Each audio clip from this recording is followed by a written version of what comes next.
If you are not acknowledging and dealing with the discomfort when it shows up here in your body, it will reveal itself perfectly in your world to be dealt with there.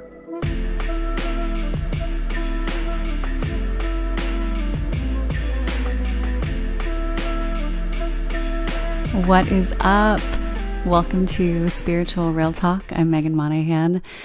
Thank you for dropping in and hanging out with me for a bit here today. I'm not going to lie, this one is a doozy. This is one of those big thoughts that I have conveniently tied up into just one of those one-liners that's just a little bit of a bar and will change your life, but also could easily be a conversation that we sit and have for hours, weeks, months, years. So we're going to dip our toe into this concept and then trust that I will be circling back on it, giving you some meditations for it, offering some other tools that will be helpful in navigating what I am about to kind of throw out at you, which is this.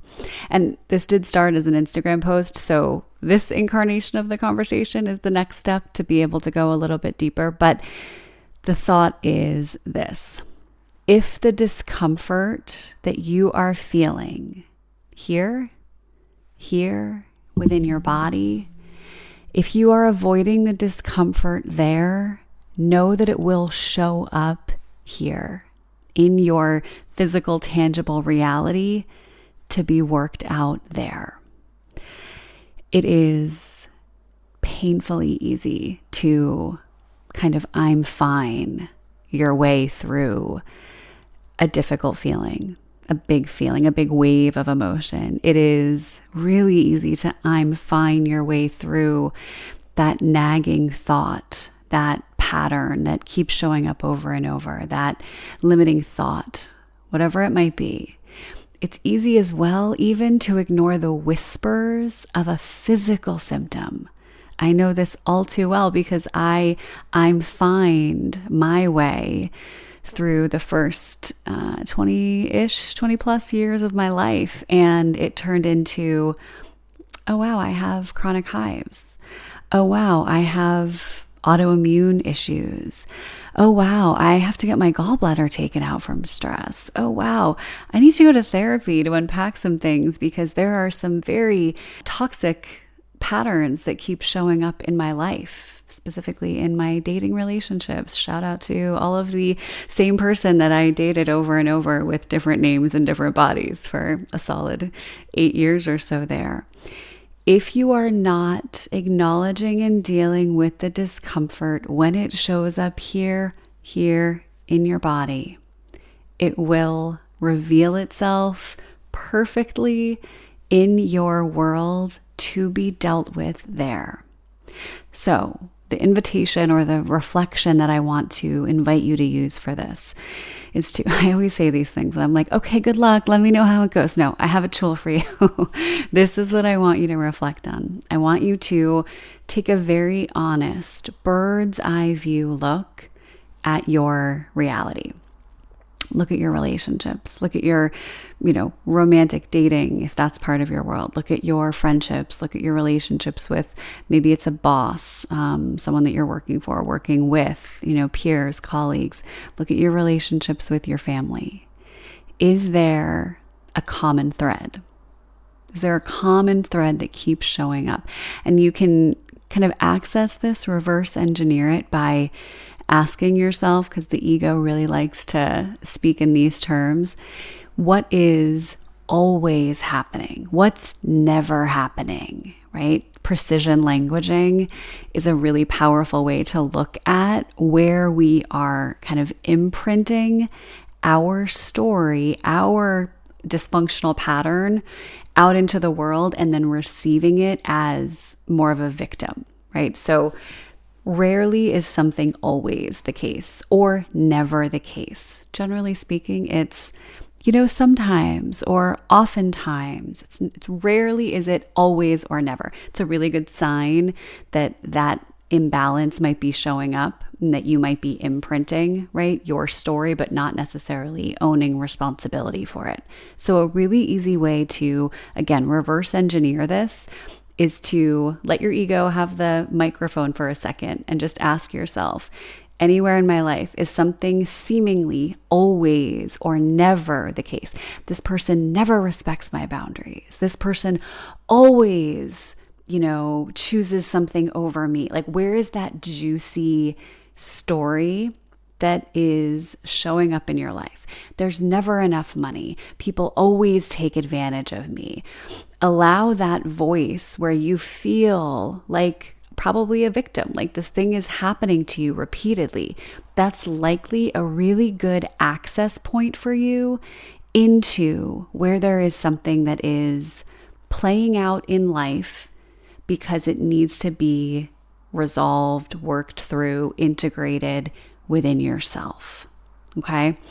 And just spoiler alert, it's not the most fun. This is not the, talk on manifesting where we get to like dive in and manifest what we want. Those can be fun conversations. This inner work, this conversation might not be the most fun, but I promise you the ROI on looking within and asking yourself, wow, like where is there something in me that is just asking for my attention? Where is there something in me that hurts, that feels unseen, that feels whatever it might be? And where am I not allowing myself to be with that and to feel whatever is asking to be felt there? A lot of times those stories that we all have the story or a couple that show up in life, and it's from something that we didn't get when we were a child. It's from a need that wasn't acknowledged, met, and it's okay to have a big feeling about that. But instead of ignoring that thing within you, we outsource it to the relationship. We outsource it to the dysfunctional job. We outsource it to our relationship with money or food or, right, whatever it is. We outsource it so that we can experience it and work through it there. But oftentimes we can't see that and we just keep doing the same thing. We keep attracting the same lesson over and over and over. So ask yourself, like, what's the class that I keep unintentionally enrolling in? Does it have to do with money, love, relationship, whatever? What's the class that I keep finding myself in? And what is the teacher that is there to help me work through whatever the lesson is? Like, ask yourself, what's that lesson? And then really look within yourself. So again, the prompt, look around your life really lovingly, really compassionately. Where is there a repeat lesson?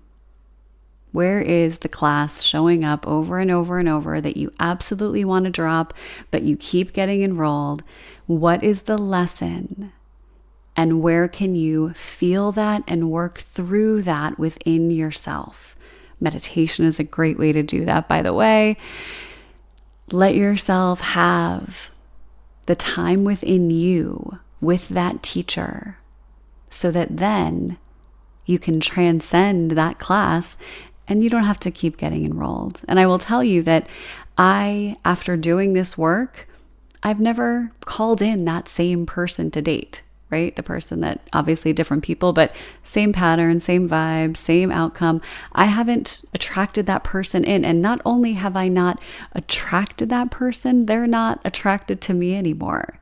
There was a good point of time where, like moths to a flame, if you had like a slight/severe addiction to alcohol, I was just like, what, the cat's meow? I was going to give you like a really lame reference. And there it is. They thought I was the greatest thing since sliced bread. And likewise, I was like, oh, I can be codependent and I can not know my worth with you. Fantastic. I'm really good at that, it turns out. And let's do that dance again. And having healed and moved through that, that's no longer the case. That's no longer the class that I get enrolled in, right? There are others that have continued to have to work through, but that's no longer the class. Okay. So I really urge you to reflect on that. Ask the question, close your eyes, notice what comes up, Bring that in when you're meditating as a question at the beginning of your practice or the end of your practice. And notice if things start to change. As you start to acknowledge what's happening here, what's happening here, what's happening here, when you put your attention there, it doesn't have to get worked out in your life. You're welcome in advance. Make sure that you are liking, subscribing, comment, stay in touch. Let me know what you want more of. Let me know what's the most helpful. I'm here to share what I've learned over the last 15 years with you so that you can cut to the front of the line, right? Leverage the work that I've done. So please let me know what that looks like for you, and sending you all the love. Until next time, thanks for being here.